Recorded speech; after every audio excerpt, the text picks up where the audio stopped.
सर्वेश्वर दयाल सक्सेना का जन्म। आज हम सर्वेश्वर दयाल सक्सेना, इनकी एक कविता तुमने पहले भी पढ़ी होगी 9th क्लास में, मेघ आए। और यहाँ पर मानवीय करुणा की दिव्य चमक पढ़ेंगे हम। एक संस्मरण है ये इनका। संस्मरण मतलब यादें होती हैं, कोई भी स्मृतियाँ जो होती हैं वो इन्होंने यहाँ पे दिया है फादर कामिल बुल्के के। तो पहले हम सर्वेश्वर दयाल सक्सेना के बारे में थोड़ा सा जान लेते हैं। सर्वेश्वर दयाल सक्सेना का जन्म 1927 में जिला बस्ती उत्तर प्रदेश में हुआ। 1927 में जन्म हुआ था उत्तर प्रदेश के बस्ती जिला में।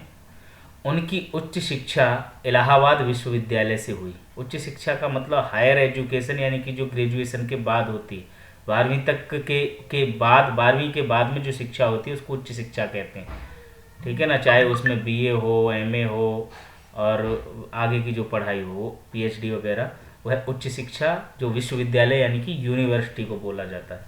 विद्यालय स्कूल हो गया, महाविद्यालय को कॉलेज और विश्वविद्यालय को यूनिवर्सिटी बोला जाता है। वे अध्यापक, आकाशवाणी में सहायक प्रोड्यूसर, दिनमान में उप संपादक और पराग के संपादक रहे हैं। वे अध्यापक भी रहे हैं, आकाशवाणी में सहायक प्रोड्यूसर भी रहे हैं। दिनमान एक पत्र निकलता था, उसके वो उप संपादक हुए, सब एडिटर हुए वो। और पराग भी एक निकलता था जो वो है समाचार पत्र पत्रिकाएं जो साहित्यिक होती थी। वैसे नहीं समाचार पत्र, ये जो न्यूज़पेपर वाले साहित्यिक पत्र जो होते थे, उसके वो संपादक भी रहे, एडिटर रहे वो। और सन 1983 में उनका अकस्मात निधन हो गया। 1983 में ही मृत्यु हो गई, यानी कि काफ़ी समय हो गया उनकी मृत्यु को। सर्वेश्वर बहुमुखी प्रतिभा के साहित्यकार थे। जो सर्वेश्वर दयाल सक्सेना थे वो बहुमुखी प्रतिभा, यानी कि सिर्फ एक ही प्रतिभा नहीं कि वो उनको सिर्फ कवि कह दें या लेखक कह दें। बहुमुखी का मतलब होता है मल्टी टैलेंटेड, जिसको तुम अपने शब्दों में बोलते हो, इंग्लिश में बोलते हो, यानी कि हर तरह की प्रतिभा उनमें थी।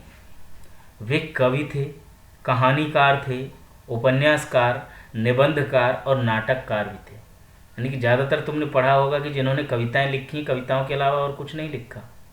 ठीक है ना।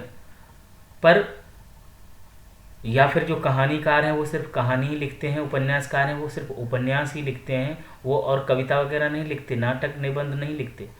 पर कुछ ही ऐसे होते हैं जो बहुमुखी प्रतिभा के धनी होते हैं। जैसे सर्वेश्वर दयाल सक्सेना थे, वो कहानीकार भी थे, उपन्यासकार भी थे, निबंधकार भी थे, नाटककार भी थे। निबंध भी लिखे, कहानी भी, उपन्यास भी और नाटक भी। सर्वेश्वर की प्रमुख कृतियां हैं काठ की घंटियां, कुआनो नदी, जंगल का दर्द, खूंटियों पर टंगे लोग। ये उनके कविता संग्रह हैं। काठ की घंटियां, कुआनो नदी, जंगल का दर्द, खूंटियों पर टंगे लोग। पागल कुत्तों का मसीहा और सोया हुआ जल, ये उनके उपन्यास हैं। पागल कुत्तों का मसीहा और सोया हुआ जल, ये उपन्यास। लड़ाई कहानी संग्रह है। बकरी नाटक है। भौं खों बतूता का जूता, लाख की नाक, ये बाल साहित्य है। बाल साहित्य मतलब बच्चों के लिए भी उन्होंने साहित्य लिखा है। भौं खों बतूता का जूता, लाख की नाक। बतूता का जूता शायद तुमने वो कविता पढ़ी हो, बाल साहित्य। इब्न बतूता पहन के जूता निकल पड़े तूफान में, थोड़ी हवा नाक में घुस गई, थोड़ी घुस गई कान में। थोड़ी हंसी मजाक की बच्चों के लिए कविता है बतूता का जूता और लाख की नाक। चर्चे और चरखे उनके लेखों का संग्रह है। चर्चे और चरखे उनके लेखों का, यानी कि उनके जो निबंध हैं, उन्होंने जो लिखा उसका संग्रह है। खूंटियों पर टंगे लोग पर उन्हें साहित्य अकादमी पुरस्कार मिला है। जो साहित्य अकादमी है, हिंदी साहित्य अकादमी दिल्ली में है, और जो भारतीय भाषाएं हैं जो हमारे संविधान में, उनमें जो अच्छी रचनाएं होती हैं उनको साहित्य अकादमी पुरस्कार दिया जाता है। तो 22 भाषाओं में वो दे रही हैं आजकल। तो यहाँ पर हिंदी साहित्य अकादमी जो पुरस्कार है उनको भी मिल चुका है, और उनकी रचना थी खूंटियों पर टंगे लोग, उसके लिए उन्हें मिला था। सर्वेश्वर की पहचान मध्य वर्गीय आकांक्षाओं के लेखक के रूप में की जाती है। जो उनकी पहचान है, यानी कि उनको जो जाना जाता है वो मध्य वर्गीय आकांक्षाओं के लेखक। मध्य वर्गीय, मध्यम वर्ग कौन सा होता है, जो अमीर नहीं होता, जो गरीब नहीं होता, मध्य वर्ग होता है, जिसको मिडिल क्लास बोलते हैं हम अंग्रेजी में, वो मध्य वर्ग होता है। जो मध्य वर्ग है उसकी क्या आकांक्षाएं हैं, उसकी क्या इच्छाएं हैं, वो क्या चाहता है, ये लेखक के रूप में की जाती है कि मध्य वर्ग की आकांक्षाओं के अनुरूप लिखते हैं जो लेखक हैं। तो उनकी आकांक्षाओं के लेखक हैं सर्वेश्वर दयाल सक्सेना। मध्य वर्गीय जीवन की महत्वाकांक्षाओं, यानी कि उनकी क्या महत्वाकांक्षाएं हैं, सपनों यानी कि सपने क्या हैं उनके, संघर्ष, शोषण, हताशा और कुंठा का चित्रण उनके साहित्य में मिल जाता है। सर्वेश्वर जी स्तंभकार थे। स्तंभ का मतलब जो कॉलम लिखते हैं, जिसमें उन्होंने जो चरखे और चरखे नाम से दिनमान में स्तंभ लिखते थे। स्तंभ यानी कि समाचार पत्र में जिसको हम कॉलम बोलते हैं ना, जो एडिटर पेज पे होते हैं, तो वो चर्चे और चरखे नाम से दिनमान समाचार में लिखते थे। उसमें बेवाक सच कहने का साहस दिखता है। बेवाक यानी कि सत्य, बेवाक मतलब जो स्पष्ट हो, जिसमें ये नहीं कि भाई किसी की सिर्फ प्रशंसा करनी है, सरकार की प्रशंसा करनी है, या कोई भी उच्च वर्ग है उसकी प्रशंसा करनी, किसी को भी नहीं। तो निर्भीक होकर के लिखते थे। बेवाक का मतलब होता है उनकी अभिव्यक्ति में सहजता और स्वाभाविकता है। उनकी अभिव्यक्ति में सहजता भी है और स्वाभाविकता भी है। अभिव्यक्ति मतलब लेखन जो उन्होंने किया है, जो लिखा है, तो उसमें सहजता, सहज भी है।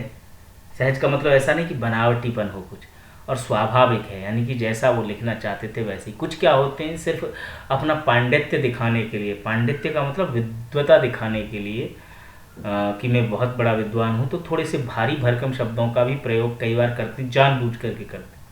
कई बार तो ऐसा होता है जो स्वाभाविक रूप से आ जाते हैं, कई बार जानबूझ करके करते हैं। ऐसे एक कवि हुए, उसमें हमारे हिंदी में, तुम आगे अगर 12वीं कक्षा में कोई पढ़ेगा हिंदी साहित्य लेकर के, तो उन्हें पता चलेगा केशव दास हैं।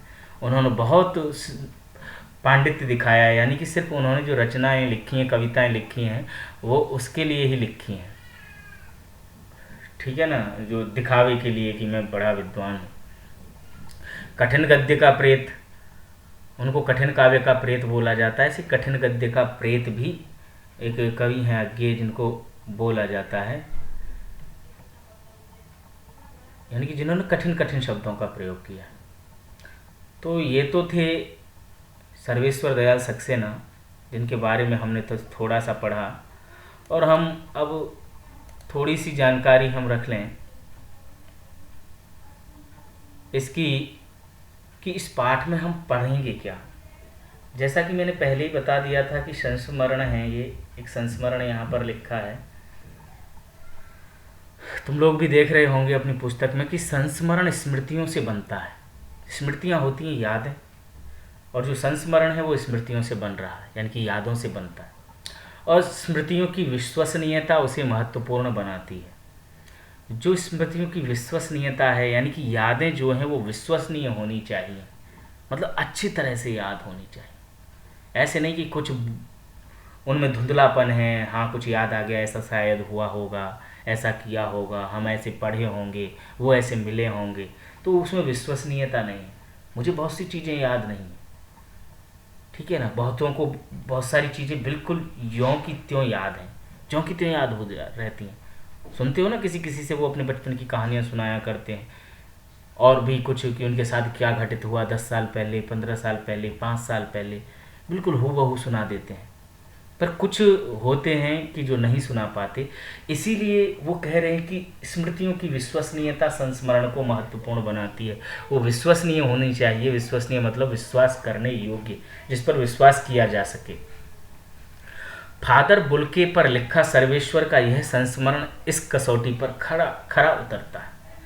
पर जो सर्वेश्वर ने यह संस्मरण लिखा है, जो फादर कामिल बुल्के पर लिखा गया संस्मरण है, वो इस कसौटी पर खरा है। कौन सी कसौटी? विश्वसनीयता की कसौटी, यानी कि वो विश्वसनीय है। अपने को भारतीय कहने वाले फादर बुल्के जन्मे तो बेल्जियम यूरोप के रेम्स चैपल शहर में, जो गिरजों, पादरियों, धर्म गुरुओं और संतों की भूमि कही जाती है। अपने को भारतीय कहते थे, जैसा कि हमें यहाँ पर समझ में आ रहा है। वो यूरोप के बेल्जियम शहर में जन्मे थे, पर अपने आप को भारतीय कहते थे। और जो यूरोप का बेल्जियम शहर है वो बेल्जियम है, और उसका रेम्स चैपल शहर, जिसको गिरजों, पादरियों और धर्म गुरुओं और संतों की भूमि कही जाती, क्योंकि क्रिश्चियन धर्म को मानने वाले, ईसाई धर्म को मानने वाले, तो इसीलिए वहाँ पर गिरजे हैं, पादरी हैं, धर्मगुरु हैं, उनकी भूमि। पर जो फादर बुल्के हैं, उन्होंने अपनी कर्म भूमि बनाया भारत को, क्योंकि एक तो हमारी जन्मभूमि होती है और एक हमारी कर्म भूमि होती है, ठीक है ना। तो वो जन्म तो उनका हुआ था बेल्जियम में, पर कर्म भूमि उन्होंने भारत को बनाया। बहुत से लोग हैं जिनकी जन्मभूमि भारत है और कर्म भूमि उन्होंने दूसरे देश को बना रखा है। राज्य भी हो सकते हैं इसमें, जैसे मेरी कर्म भूमि दिल्ली बनी हुई है, मेरी जन्मभूमि राजस्थान है। तो ये बदला है, पर मैं हूँ तो देश के अंदर ही। कुछ तो क्या है कि अपना देश भी बदल लेते। जन्मभूमि भारत, मैं कह सकता हूँ कि मेरा जन्मभूमि भारत है, पर जो फादर बुल्के हैं वो बेल्जियम, यूरोप के थे और कर्म भूमि भारत को बनाया। फादर बुल्के एक सन्यासी थे, परंतु पारंपरिक अर्थ में नहीं। देखिए, पारंपरिक अर्थ क्या होता है ये हम इससे पहले भी पढ़ चुके हैं। जो हमने पढ़ा था, जो क्या था, जिसका नाम बाल गोविंद भगत। बाल गोविंद भगत में भी कहा था कि वो जो सन्यासी थे वो उसमें नहीं थे, वो भी पारंपरिक अर्थ में सन्यासी नहीं थे। पारंपरिक अर्थ का मतलब होता है सन्यासी कि जो सब कुछ छोड़ छाड़ करके, जिनके पास में कुछ नहीं होता है। ज़्यादातर वो होते हैं जिनके पास में कुछ नहीं होता और वो अपने जीविकोपार्जन के लिए संन्यास भी धारण कर लेते हैं कई बार, और वो कमंडल और बाकी जो सन्यासी की वेशभूषा होती है उसको धारण करके वो सन्यासी बन जाते हैं। तो वो पारंपरिक अर्थ में नहीं थे। कुछ ऐसे भी होते हैं कि नारी मुई घर संपत नासी, मूण मुड़ाए भई सन्यासी, यानी कि कुछ की नारी मुई यानी कि पत्नी मर गई, घर में संपत्ति नहीं, और मूण मुड़ा करके सन्यासी बन जाते हैं। ऐसे बहुत सारे बाबा देखे होंगे तो हमने, सिर्फ खाने कमाने के जुगाड़ में ही रहते हैं, जो वो सन्यासी नहीं होते। दरअसल उन्होंने तो एक इसको माध्यम बना लिया है कि उनकी कमाई हो जाए कि बाबा के लिए कुछ दे दो बेटा, इस तरह के होते हैं। पर ये फादर बुल्के भी जो थे वो बाल गोविंद भगत की तरह सन्यासी थे, यानी कि पारंपरिक अर्थ में नहीं थे। वो भी ऐसे नहीं थे, वो गृहस्थी होते हुए भी बाल गोविंद भगत सन्यासी थे, यानी कि जो सन्यासी के गुण होने चाहिए थे वो उनमें थे। वैसे ही जो फादर बुल्के हैं वो भी ऐसे ही सन्यासी थे। उनका भी भरा पूरा परिवार था, और परिवार कहाँ था, यूरोप में था, उनके माँ, उनके भाई, पर उन सबको छोड़ करके वो आ गए थे। तो इसलिए यह कहा है कि फादर बुल्के सन्यासी तो थे परंतु पारंपरिक अर्थ में नहीं थे।